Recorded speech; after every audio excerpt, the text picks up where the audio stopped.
Welcome everyone to today's edition of Daily Wisdom from Bhagavad Gita. Let's get started by invoking the blessings of God and Guru. Today we are going to discuss the concept of what Lord Krishna is telling Arjun. Why he's telling him not to run away from the battle, and also we'll see an amazing video from Swamiji, and we have a hard stop today, so we will pace it accordingly.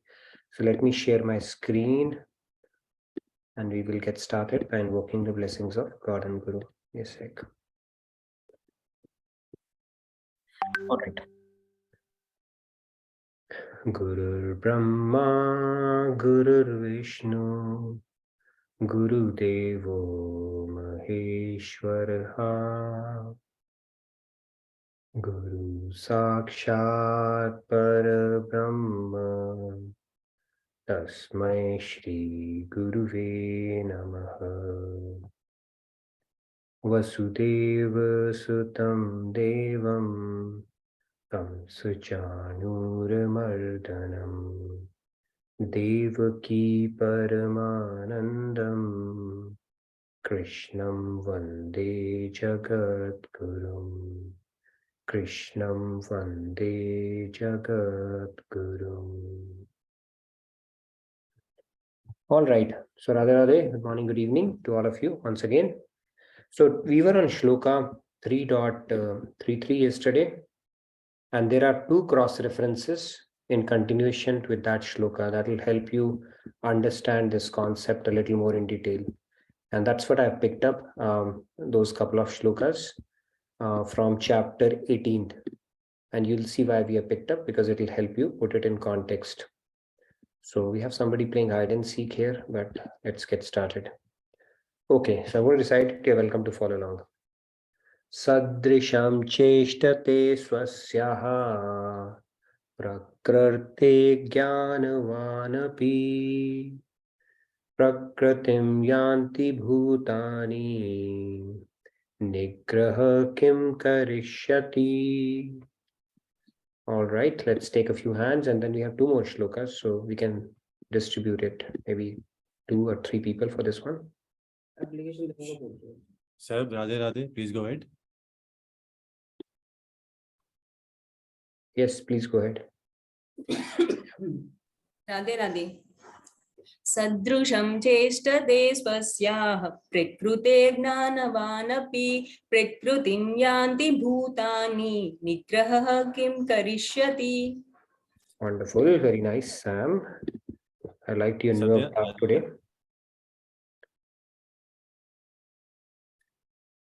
Yes, who's next? Sadhya. Yes, Radhe Radhe. Sadrisham cheshtate swasyaha prakrite jnanavanapi prakritim yanti bhutani nigraha kim karishyati. Very nice, Sandhya. All right, so in this shloka, Lord Krishna is saying even wise people act according to their natures, for all living beings are propelled by their natural tendencies, what we discussed yesterday. What will one gain by repression? Right, so he's very clear that go according to your nature. Now, I picked up a shloka from 18th chapter, verse 59. Let's see what Lord Krishna is saying in this one, and then you can follow it along. Yada ahankaramashritya nayotsya iti manyase mithyashve vyavasayaste prakritistvam niyukshati. Anybody wants to take this? Dinesh, Radhe Radhe. Radhe Radhe. Radhe Radhe. Yat ahankaramashritya nayotasya iti manyase mithyeva vyavasayaste prakritistvam niyoksati. Radhe Radhe. Thank you, Radhe Radhe. Okay, we can take maybe a couple more on this one. Surabhaji, Radhe Radhe. Radhe Radhe Nitinji. Yada ahankaram mashritya nayotsya iti manyase mityaisha vyavasayaste prakriti swam niyokshati. Radhe Radhe. Wonderful, very nice. Radhe Radhe. Okay, maybe one more hand on this one. Raji, Radhe Radhe. Radhe Radhe. Yad ahankaram askritya na yotisha iti manyashe mithya vyavshayate prakrite tvam niyoksate. All right, well tried, Prabhat. Okay, so we'll move on to the next one. In this one, so they see from 3.33, Lord Krishna is saying that don't suppress your gunas. They're going to drive you anyways. And then in this shloka, towards the end of Bhagavad Gita, is telling him, if motivated by pride, you think I shall not fight, your decision will be in vain. Your own material, Kshatriya nature will compel you to fight. Okay, this is what Lord Krishna is telling Arjun. And then let's pick up the next 1860 as well. Here he's saying, Swabhavajena Kaunteya Nibaddha Swena Karmana Kartum Nechasi Yanmohat Karishyas Avashopitat Kartum Nechasi Yanmohat Karishyasya Avashopitat. All right. Okay, who wants to take this one? Riya ji, Radhe Radhe. Radhe Radhe, Riya ji. Radhe Radhe. Radhe Radhe.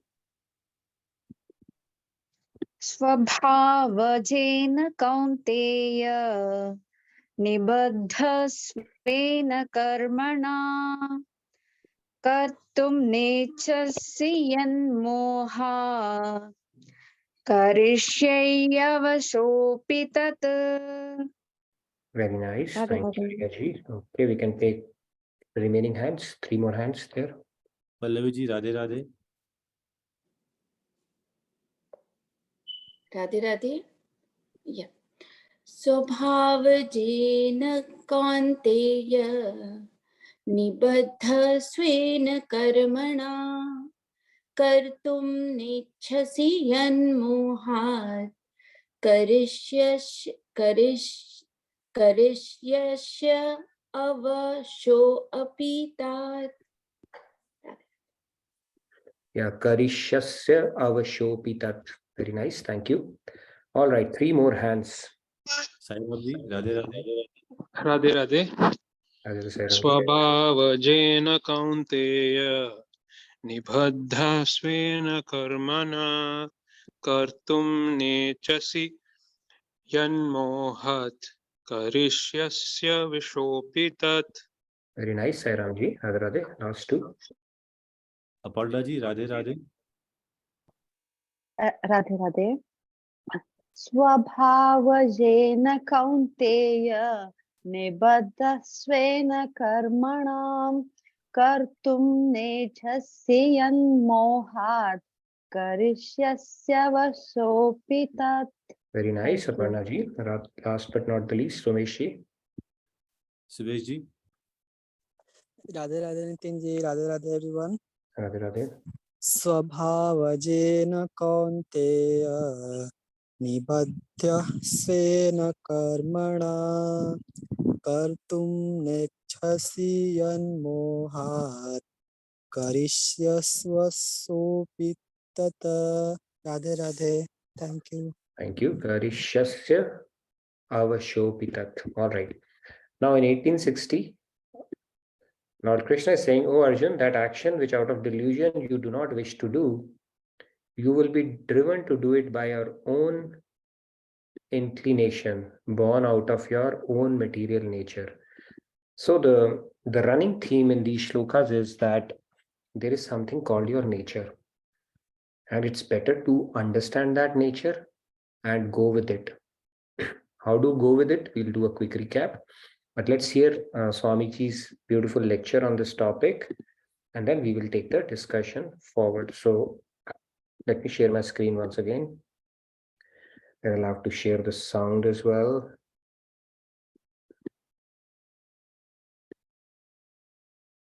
Okay, so this is where we are. So this is what we are going to talk about today. So let's start with the lecture. the material mind and the material living beings.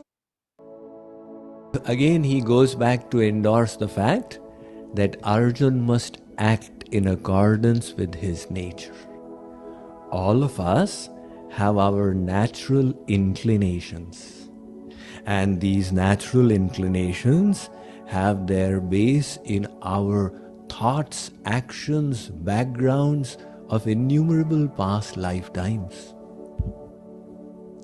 There's a link coming from all the way there, and then our upbringing in this life, the knowledge that we hold, our bodily constitution, all this gives us a natural inclination. So when we act in accordance with our natural inclination, we choose our profession accordingly, we are comfortable. And when we are comfortable, it creates the right environment for spiritual cultivation. Just today morning, my host, Sant Gupta ji, was saying, Swamiji, you just work with so much motivation. I said, when work becomes play, you don't have to work a single day in your life.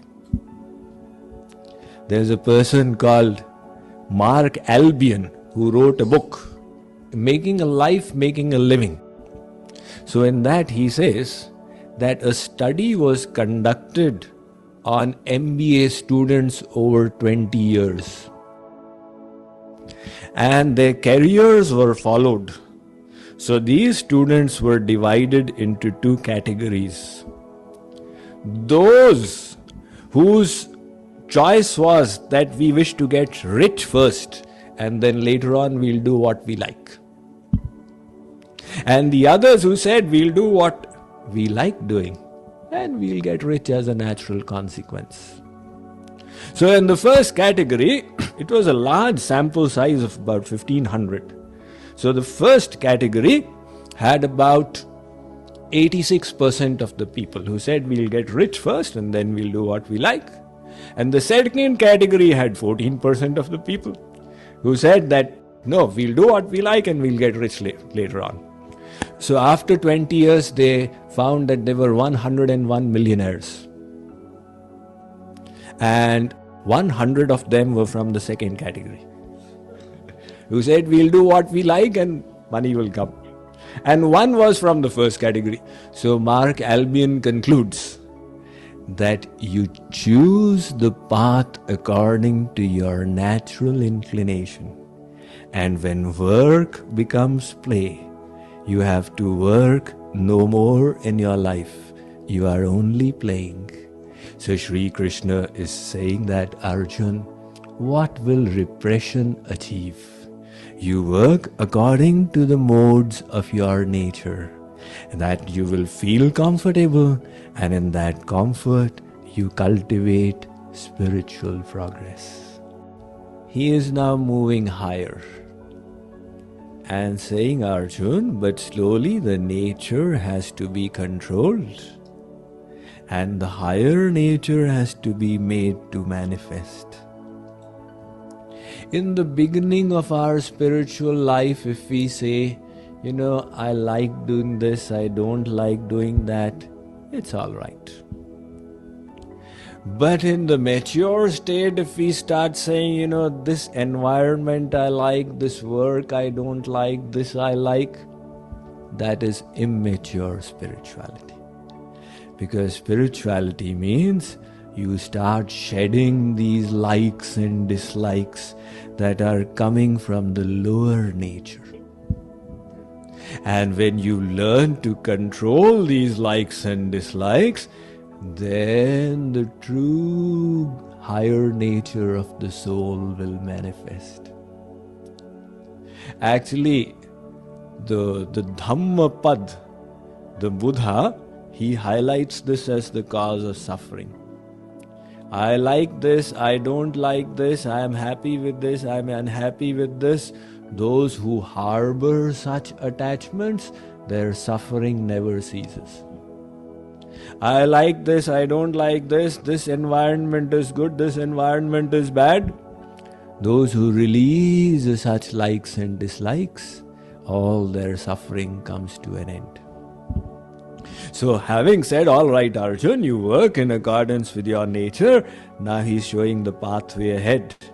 And he's saying that while discharging your duties, likable and unlikable situations will both arise. This likable, unlikable is because of your mind and senses. The material mind and the material senses, when they get the objects of their desire, a sensation of likingness is created. So the sensation of happiness or pleasure, the mind starts hankering for it. And when there is pain, the mind repels from that. The unpleasant situation creates pain in the mind. The mind wants to avoid pain. So our material mind is always wanting to seek a situation of happiness and avoid a situation of pain. As long as we remain in this level, we are a slave of the mind. So as we grow up, we learn to break this, don't we? This is the children. My mind says don't study. Beta, if you don't study, what will you do when you grow up? No, I will not grow up. The child is a slave of the mind. My likes and my dislikes are of paramount importance. I cannot go beyond that. But as we all grow up, we learn to put the likes and dislikes aside and do our duties. You are all working through the difficult economy.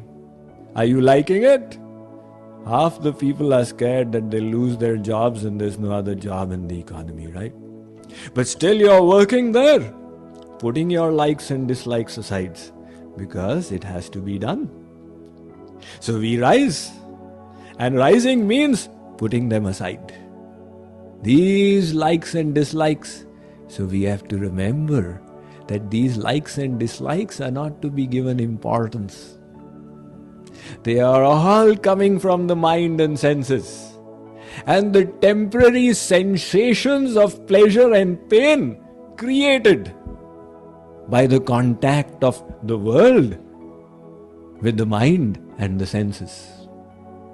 So Sri Krishna is telling Arjun that Arjun, you will have to understand why these sensations are coming and then learn to go beyond. He had actually given this instruction earlier also. Matra sparshastu kaunteya shitoshna sukha dukkhada. Arjun, like the winter season comes and the summer season comes. Similarly, the senses in contact with the objects of the world create the sensations of pleasure and pain. So, you learn to tolerate them. I once came across a saint. This was before I came to the shelter of Kripaluji Maharaj. He needed an operation on his hand.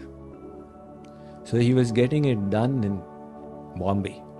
It was required on both forearms to block the blood flow. The doctor told his anesthetist that you give him anesthesia. So he said, I don't want anesthesia. So he said, how will you tolerate the pain? He said, I will tolerate it. So this doctor told his anesthetist that you stay ready. The moment he screams, you jab that injection into him. So he tied up his arm. He did the whole operation. He just kept tolerating. Then he did it on the next arm. Again he tolerated.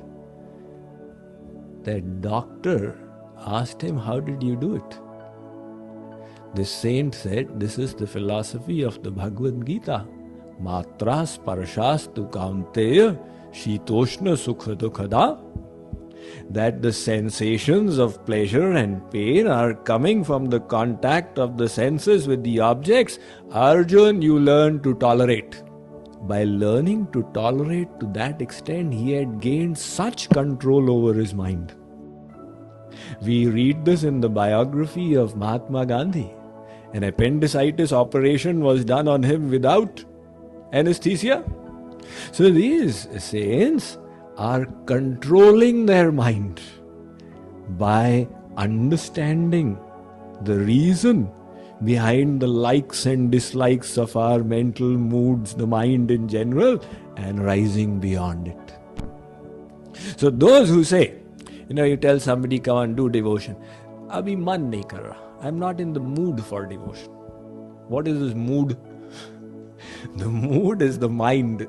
So you are not supposed to be enslaved by the mind. You are supposed to be the master of the mind. If we follow the dictates of the mind, this mind is the biggest enemy. Sri Krishna says, Arjun, the uncontrolled mind, there is no bigger enemy than this. We think there are enemies in the external world.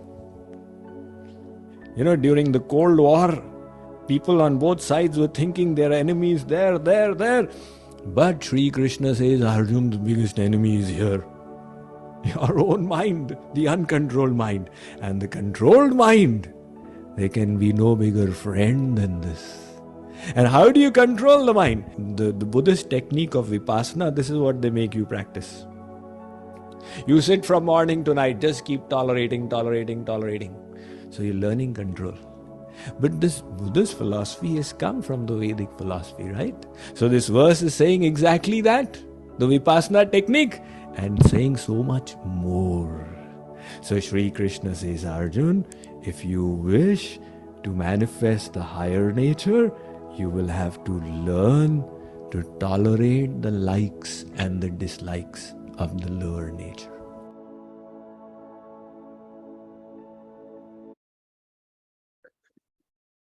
All right.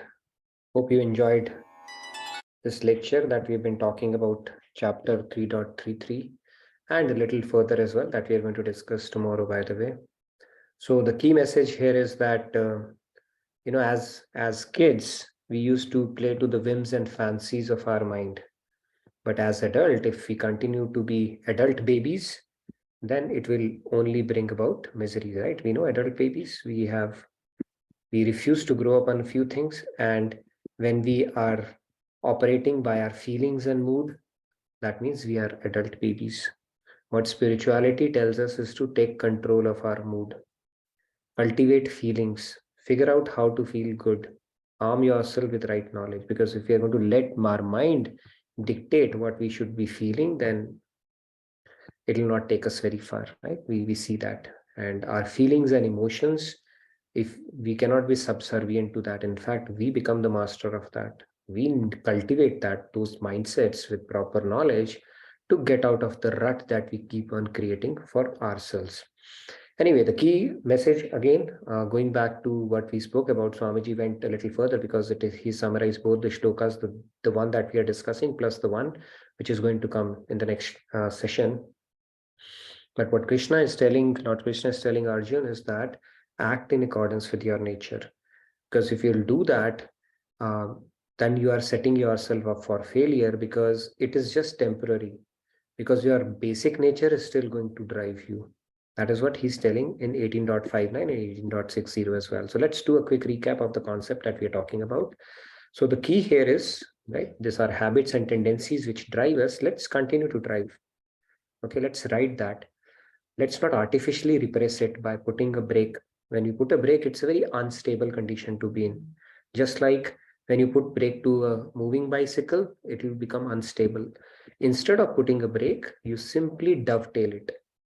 Dovetail it in the direction of God. That is the way to go. That's what Swamiji was saying, right? First of all, act in accordance with your nature, and then act basically out of your higher nature, not out of your lower nature. Right? We have both higher nature and lower nature, and the one that we keep on feeding more will become more powerful, and then at the end of it will end up defining our personality alone, right? So when we are sad, when we are depressed, when we are anxious, when we are angry, it starts reflecting physiologically as well, not just in our exterior appearance, but also, it starts causing ailments as well. Right? When Lord Ram had asked Sage Vashisht, what is the cause of disease? He said, disease is something that starts in the mind. So the Manmay Kosh, that is where it starts. And then it disturbs the Anandamay Kosh. And then finally, the Annamay Kosh, the cross body, starts manifesting it as well. In fact, a sad mood, bad mood is a sure shot way to age quickly. It starts chiseling the contours of our face as well. So if you want to look good for a longer period of time, start becoming happy, start smiling, start having good thoughts. That is the secret to youth and beauty as well. That is how it goes. So now I think that's a great incentive, right? So let's move on. Okay, so what we have been talking about is, it's like a sail guiding the ship. Our habits and tendencies propelled by our natures, sanskars, tendencies, and the individual traits, and also the prarabdha does play a role at it as well. What we think, right? We have certain tendencies. Your mind will tell you, you have a certain tendency in a particular situation. There will be a person who's on a ship or something has started. He'll be the first one to panic. Then there will be a person who will start looking at a solution. Okay, what do we do? And there will be a person who will be completely chilled out. Okay, whatever is happening is happening. Where are those tendencies coming from? Mindsets, the prarabdha, the sanskars, past mental practices that they have done. Based on that, same situation, three people will have three different reactions for that. Okay, so if you can't beat them, join them. Okay, simple principle. If you can't convince them, confuse them. And if you can't beat them, join them. Okay, you can remember all these things. So because we cannot beat our gunas and our sanskars, just join them and then dovetail it. It's very simple as that. But if your guna swabhav is very tamasic in nature, then you think consciously about it and start moving away from lower energies towards the higher energies, which is more positivism, optimism, gratitude, and so on and so forth. Now, let me tell you how our swabhav operates. Here's a guy who's drinking a coffee. Right? You see this army guy who's drinking a coffee, and in a normal setting. And then his boss comes along and he salutes him immediately. Right? Because he's used to looking at his boss and morning sir, like salute, give. So the coffee is spilled. So that is how our swabhav works. That is how our habits work. We don't even know. And it is happening, subconsciously, sometimes intuitively, sometimes almost compulsively, involuntarily. Okay, that is how. So Lord Krishna in this shloka in 59 that I said, he in a way, he's chastising Arjuna, and he's saying that, he's telling him a word of caution. He said, do not think that you have a complete liberty to do what you wish. To an extent, if you look at it, you are enslaved by your gunas. So you don't have a complete freedom there. So he said, rather than fighting it, when you are already under the influence of your swabhav, prakriti, nature, which is driven by your gunas, why don't you act in accordance with it? Continue to compel. You will be compelled to act, so continue to act, right? Because you don't have a complete freedom. You are driven by your gunas. Okay, there is a compulsion there to a certain larger extent. Okay, however, you do that, but then you have to choose between the good advice of God and the scriptures or the compulsions of your nature. Now you have the ability to override it. So yes, you are enslaved in a way, but when you have the proper knowledge, you still can choose. You can ride that as well, right?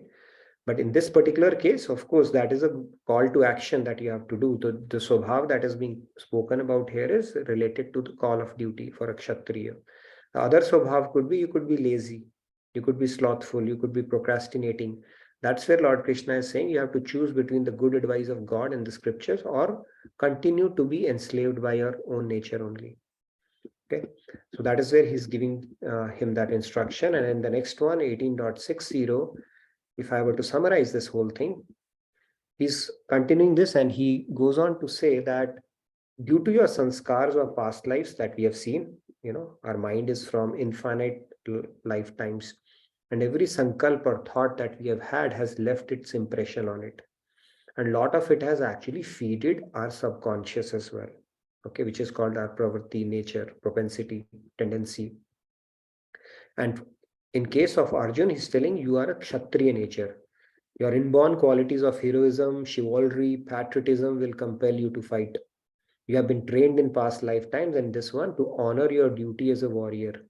And is it possible for you to be inactive when you see injustice being meted out to others in front of your eyes? No. Something will start boiling up in you, right? If you have trained your mind like that, no matter where you go, you'll be like, oh my God, something I need to do. What is driving you? Your nature is driving you. So he's saying your nature and inclinations are such that you vehemently will oppose evil wherever you will see it. Therefore, it is beneficial for you to fight in accordance with my instructions rather than be compelled by your nature to do the same. Now, there is a lot of punch that is packed in this particular thing. He's saying beneficial for you to fight in accordance with my instructions rather than be compelled by your nature to do the same. Now, you are still acting in accordance to your nature, but you had dovetailed it towards the instructions, higher instruction at that point.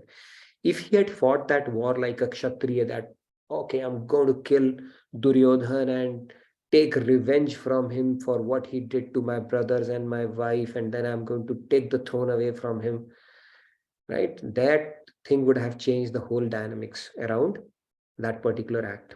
But he's saying you do it in accordance with my instructions as a matter of duty, because you have to look at the larger good of the society.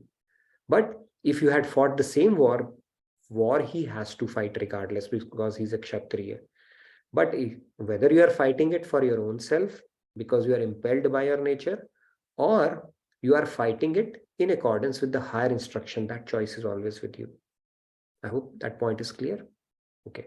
So Arjun is fighting the war, but not with a sense of bitterness, not with a sense of vengeance, not with a sense of hatred, not with a sense of one-upmanship, not with a sense of revenge, nothing of that sort. He's fighting the war in accordance with the instructions of Lord Krishna. And look at what Arjun does. See, if he was acting out of pride, or if he was acting out of a sense of achieving something for himself or setting an example for the world or the generations to come to look upon as Arjun as the great warrior, the best archer and stuff like that, do you think he would have shot an arrow at Karna when his back was towards him based on Krishna's instructions? Of course not, right? Think of it. This guy, all through his life, Karna used to challenge him. And then when he got an opportunity to beat him fair and square and settle that argument once and for all, that who is the best archer, Krishna tells him you cannot beat him when he's fully armed, even though he did not had his kavcha. So when he's disarmed and he's changing the wheel of the chariot, that's when Krishna advises Arjun to go and kill Karna. That is the moment. Just imagine how much he would have taken in as a warrior. He would have taken pride in his abilities, right? But look at the level of his surrender to God. Your pride, your ego will not let you do that. Right? Same thing happened with Yudhishthir also when he was asked to speak a lie. He could not do that because he was very attached to his dharma. He could not do that. Right? He muttered under his breath, Nar, not Kunjar. Basically, it's the elephant, not the human who has died. But Arjun, he swallowed that and he simply did that. Right? He forfeited that opportunity as well. So the point here is he was completely surrendered to the instructions of Krishna at that point. And if you look at the metaphor or the analogy of this chariot, as long as we are taking control of it and telling, do this, do that, our mind is telling, our intellect is driving our chariot, which is this body, then Krishna is taking a back seat. But when we give the reins to Krishna as a charioteer, that's when he starts driving us, and which is what surrender is, okay, as a metaphor. So Arjun previously was telling Krishna, go here, go there, do that. And finally he said, okay, you take me wherever you want. You tell me whom to kill. You tell me when to kill. I will do that. I will follow that instruction to the letter T. Okay? So he's fighting the war. He would have fought the war because he was a Kshatriya. right? His nature would have impelled him to do that. Even if he had gone to sannyas, he would have formed a small army and started fighting a battle for some kind of a cause, right? Once activist, always an activist. So that was Arjun as well. Okay, in what form you become, that keeps on changing, but those sanskars are so deeply entrenched that our nature will impel us to act whenever we see injustice, whenever we see something like that.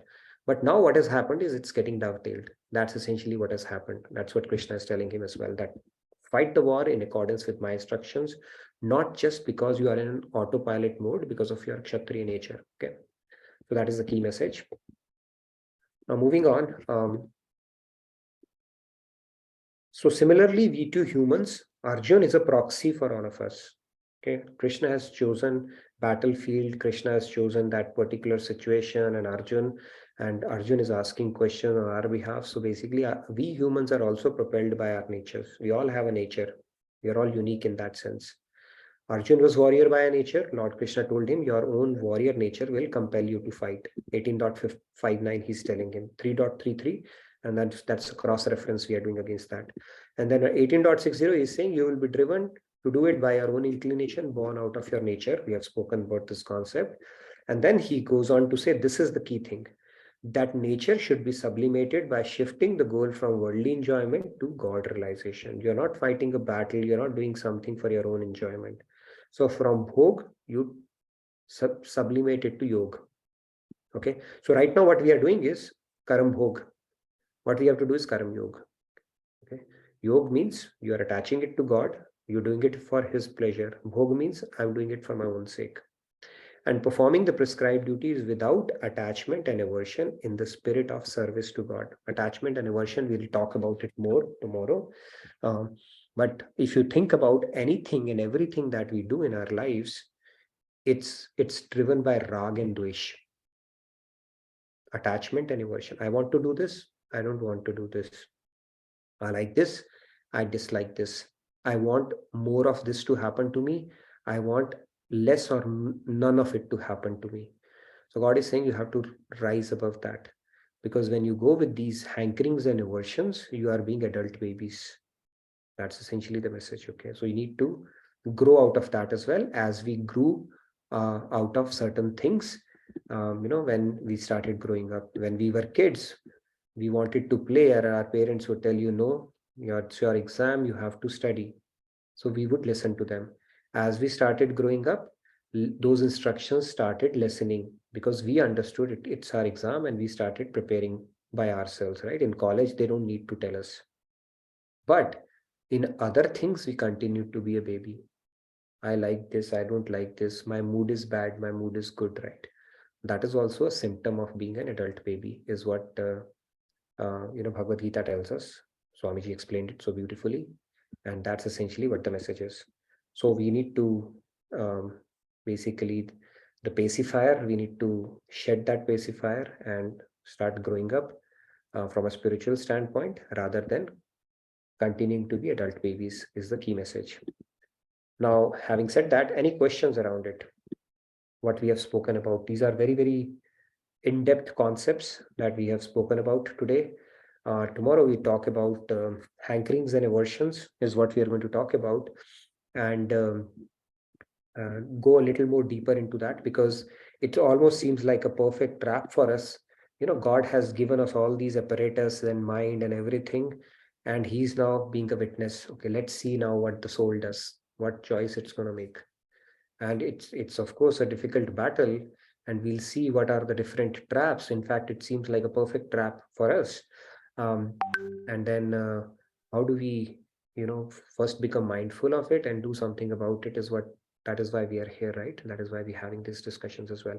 I see a couple of hands. Let's take the discussion further on what we have spoken about before I touch upon some other things as well. Yes, Monica ji.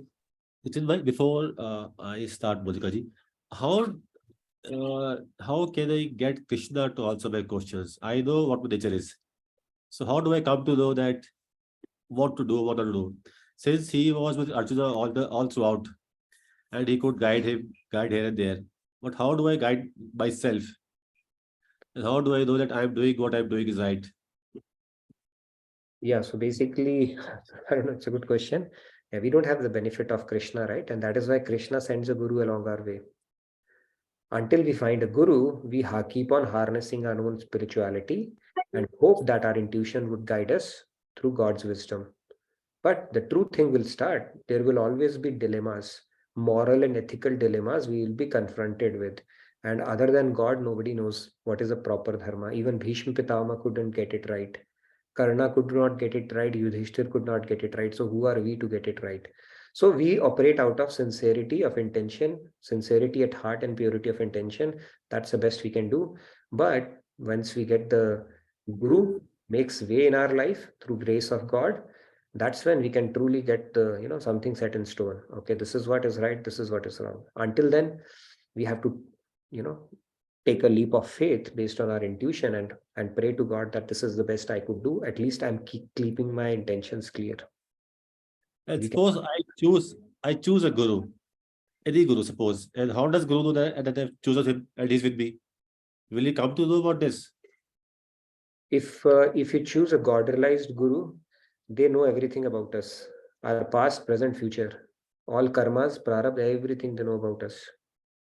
So no matter if I tell him or don't tell him, he will be with me.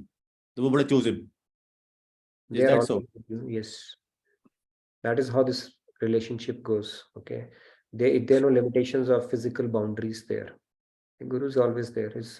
He's protecting you always. He can do yogakshema, everything. I told you, right? Guru doesn't have to be in front of you to do all these things. They can do it remotely, they press some button or however, I don't know that technology, but they are able to do it. You'll realize it. So you don't have to worry about that. Okay, Galpeji has a question. Too good to be true, right? It's almost seems like a science fiction or a blind faith, but this is how it works, okay? It can only be experienced, cannot be explained. I understand. But the guru has to be a saint, of course. Okay, and Galpeji is asking a question. How do we get Shri Krishna as our charioteer? How do we understand what is his instructions? And how do we know if we are working in security with our gunas? Shouldn't we uplift our gunas? So God's rule is, okay, what is the last question? That was the most interesting one. What was that? How do we know if we are working in security with our gunas? And should not we uplift our gunas? Okay. So see, our gunas drive us in an autopilot mode. So first thing is, of course, knowing what is your swabhav prakriti is, and it is truly helpful for you or not. So having that witness consciousness, and then the only way to transcend your guna is by exercising your free will. And your free will guide you properly only if it has proper knowledge activated here, right? Proper knowledge, scriptural knowledge. And how do you get scriptural knowledge activated or imbibed in your DNA? Through Shravan, Manan, and Nididhyasan, three-step process. You first hear it, you contemplate upon it, and then convince your intellect this is the right thing. When you do that, of course, you can transcend your gunas. Then you will force your gunas to align with you. You start taking control of your gunas. Your mind will say, no, take it easy, why to do that? But your knowledge that you have activated in your intellect will tell, no, it is important. You cannot do this. You have to get up. You have to do sadhana. You have to go to satsang. You have to listen to a lecture. You have to control your anger. You have to act nicely with others. You should be honest. All these things will come only when the knowledge is pakka here. Otherwise, you will continue to perform as per your gunas in an autopilot mode. There is no way you can get out of it. So through proper satsang, by doing sadhana and having, doing seva, that is a good way to transcend your gunas. It gives you ample opportunity to do that. So these three things you have to build in your life, and that's where you can improve your gunas and align more in line with things which are helping you rather than pulling you down. And how do we get Krishna as a charioteer? Krishna, we cannot put in a job application to Krishna and say you become our charioteer. Krishna says you work on yourself, I'll send you my proxy. His grace flows in through a guru. Scriptures are saying that, right? Tadvidhi pranipaten pariprashnena sevaya. Like Arjuna asked, so you have to surrender to the lotus feet of a guru. Until you find a guru, you continue working and pray to God that, okay, the day I'm eligible, please make it happen quickly. And until that point, you continue to invest in right kind of knowledge, right kind of association, and pick up a seva as well. But when you are ready, master will appear. Master has to appear for you. That is the promise of Krishna. So till that moment, we continue to work with whatever little we have understood and keep on investing our time wisely. Okay. Yes, Monica, you had a question? Monica, please go ahead. Radhe Radhe. Radhe Radhe Shamji, Radhe Radhe Nitinji, Radhe Radhe everyone. Just one addition, Nitinji. Shamji asked a question about how will Guru know, right? So I just wanted to add that most of the committed volunteers in Radha Krishna temple, initially when they were coming at their own convenience, I have heard from them that they had few questions and those questions were answered in at the same time when Swamiji was answering, giving the lecture and looking at them and answering their questions. And they were zapped and they were like, how did he know? And not just once, twice, many a times. So that's how, and one moment like this is more than enough for anybody to be committed, right? And that happened with me also. So when Guru is there, he knows everything. Very good. Thank you for sharing that, Monica. But yes, when you go to a guru, they will know exactly where you are getting stuck, and they will tell you. If we are flooded with so much of barriers in our head, sanchay, doubt, or negativity, then even guru can't do anything. But typically, we have to pay very close attention to each word that they say, and then latch on to that. And then that will start changing your life. And everybody would have experience when you sit and hear them, they will pick up a collective theme of the questions troubling most of the minds and address that very specifically. My father, I have experienced it. My dad, he was saying he looks like he can read the mind, whatever is going on in your head, and he's just telling you stories and analogies around that. It's like, oh man, what's going on? So guru, they just know it. Okay, they're not ordinary people. We don't know Right. how much of tapasya they have done in their past lives and what level they have. We have no idea about it. If you simply look at their schedule, the way they operate, it is superhuman. Normal mortals cannot do that, right? The amount of brain power, amount of time, amount of intensity, amount of clarity, it's just at an unbelievable level because they are tapping into the divine. Ordinary mortals cannot.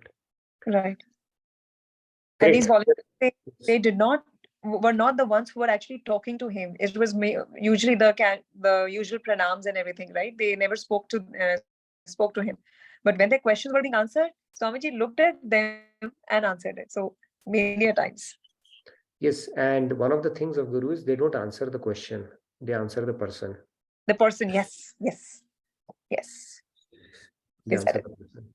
They may have 3 different answers for the same question based on 3 different people because they know where you are and what you need. By the way, family camp is coming up. April 20th is the last day. I'm making quick announcements. Hanuman Jayanti is also coming up in our temple, so do check it out. Happy birthday to Hanumanji.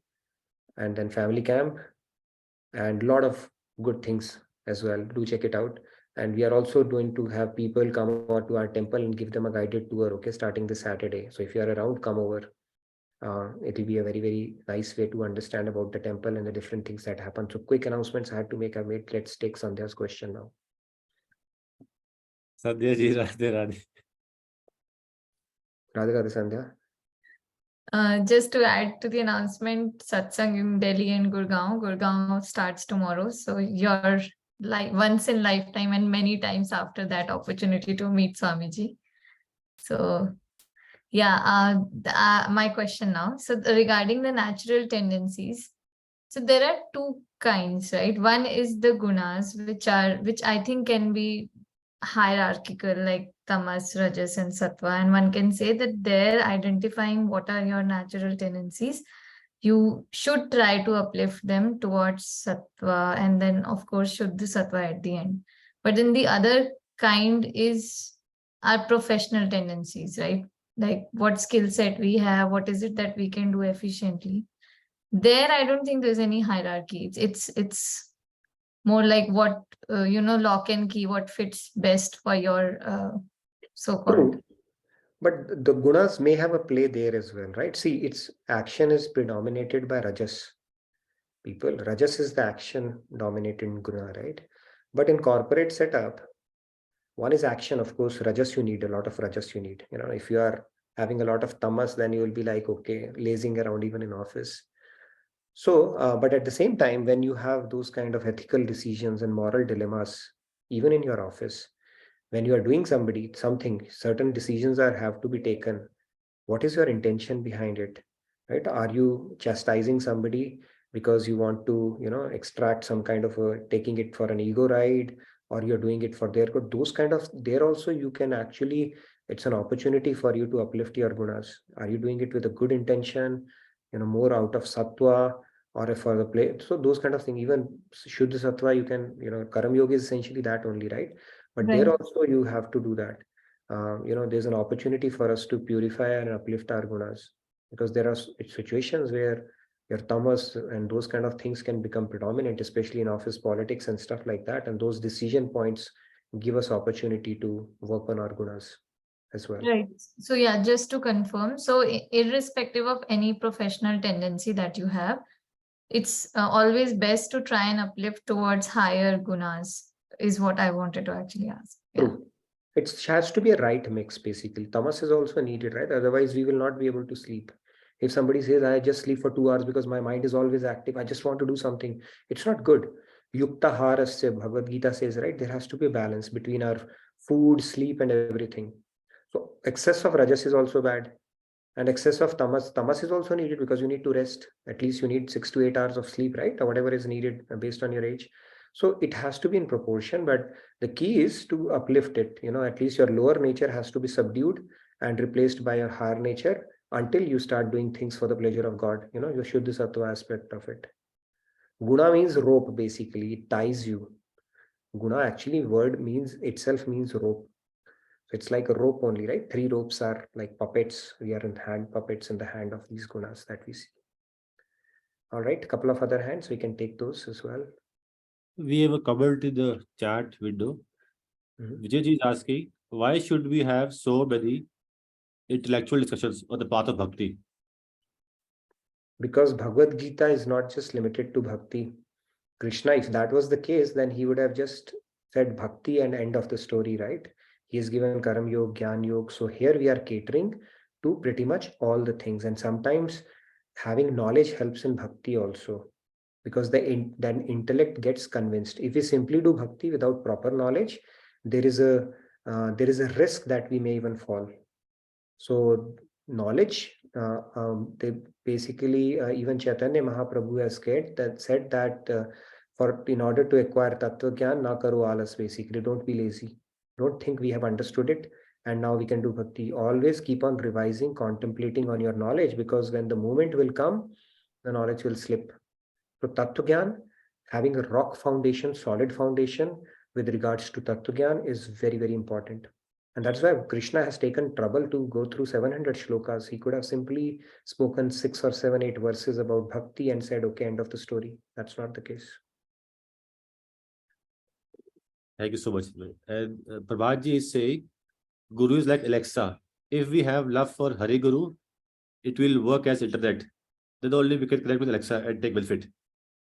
Very true. That's a good analogy. Thank you, Prabhat. Yes, Umaji, and then Sairamji is there as well. Let's quickly take them. Umaji, Radhe Radhe. Radhe Radhe, Nitin Bhaiya and everyone. How are you? Long time. Umaji, long time. Good to hear you. Yes. I want to join into our group, Nitin Bhaiya. I don't know how to get into the group. That is very, very difficult to do, but I will do that for you today, Umaji. Okay. Yeah, sure. Thank you. Find your number and make sure you get entered into that group. Yeah, thank you very much. No worries. And, I'm pleasure to hear you and happy to have you back. Hope your daughter's marriage went fine and she's doing great. And we look forward to hearing from you more. And Sairamji, sorry, sure. want to hear from Sairamji as well. Okay, thank you, Nitin Bhaiya, and it's a really very good class. Thank you very much. Radhe Radhe. Yes, Sairamji. Sorry about that. Sairamji, Radhe Radhe. Radhe Radhe. I just had a quick comment to add. I was reading through Bhagavad Gita and then I actually found one verse that was similar to what you were explaining, which was, I think, chapter 4, verse 16. What is action and what is inaction? Even the wise are confused in determining this. Right. And the celestial gods are also not sure of what that is. And Dharma has been created by God himself, and he himself is the true knower. Very true. Very, very true. Dharma is something very difficult to know, right? And we've seen so many precedents, even in Mahabharata, where getting attached to your dharma can also be, bad for you, because ultimate dharma, who's the creator of dharma? God himself. Can there be any instruction higher than following God's dharma? No. See, it's just like, you saying I'm attached to my dharma, like Yudhishthir was of not speaking lie. So it's just like driving a car and the traffic light is not working. So traffic policeman has taken control and he's saying go. And you say, no, I will not go because I see the light red. He said, go. He said, no, I will not go because light is red. So that kind of an argument, when the policeman is telling you do this, you just do it. Similarly, when God is saying do it, do it. There's no higher dharma than obeying his instruction at that point. But if you are conditioned, it's very difficult even to transcend that. Right? We will tell God, hey, who are you to tell me a lie? I am attached to my God says, all right. So there's no higher dharma than serving God, and there's no higher dharma than following his instruction. And even the big pandits cannot get it right. So very true, Sai Ramji. Thank you for bringing Yeah, that. I mean, there was actually, I don't know if there's time, but I had another related story. I mean, not story as in like your point on politics at professional place and workplace. There are others in Krishna consciousness who have said that some amount of violence can never be avoided in those kinds of situations if you're doing that sort of duty. In fact, they went so far as to say very controversial statements like, those who fought for independence and believed in non-violence were were not doing the right thing. I know isms. When we start falling into isms, then we can take any interpretation and all that stuff, and then there'll be huge divide that Subhash Chandra Bose did that, Gandhi didn't do that, it was this and that. There's no point in getting into that. But yes, we had scriptural thing. Nobody can take that. Only Krishna can tell what is the right dharma, what is not. And then people say we have to do violence. Yes, he has to do that, but the context that he's talking about, it has to be understood as well, right? And then he's more importantly, what is the spirit in which you do that violence? That needs to be understood well as well, right? First, when is it needed? Second, in the spirit in which you need to do that. That people miss out conveniently or ignore it conveniently. So, but yeah, it's a very interesting discussion. I think we can have more of it. We have 2 more minutes. Anything else you wanted to add, Sai Ramji and Aparna ji? Thank you, Nitinji. Thank you. Thank you so Radhe, much. Radhe. Radhe Radhe. Yes, Aparna ji, you wanted to add something? We have a question in chat window. Can I take it first? Sure. Do gunas define our nature also? Yeah, And gunas determine our our nature. gunas, will it change our duties also, like from Shudra to Brahmana? That is true. Actually, technically in Kali Yuga, everybody is Vaishya or Shudra. Okay, technically, because we do thing and get paid for it. Okay, so it is determined, caste is determined by your karam, not by your birth. Okay, we will talk about that as well. We have spoken about it. I think we have run out of time today. But yes, your gunas dictate your technicality around which category you fall into. Nobody's higher or lower. All are 4 equal pillars. I've spoken about this concept. Maybe we can bring it back again. But yes, part of your gunas dictate that. Right? If people who want to, sattva guna, they'll have certain tendencies, rajas certain tendencies, and that play of guna dictates which category we fall into as well. That is very true. Aparna ji, real quick, we have just about a minute before our next session because we have a hard stop at 10.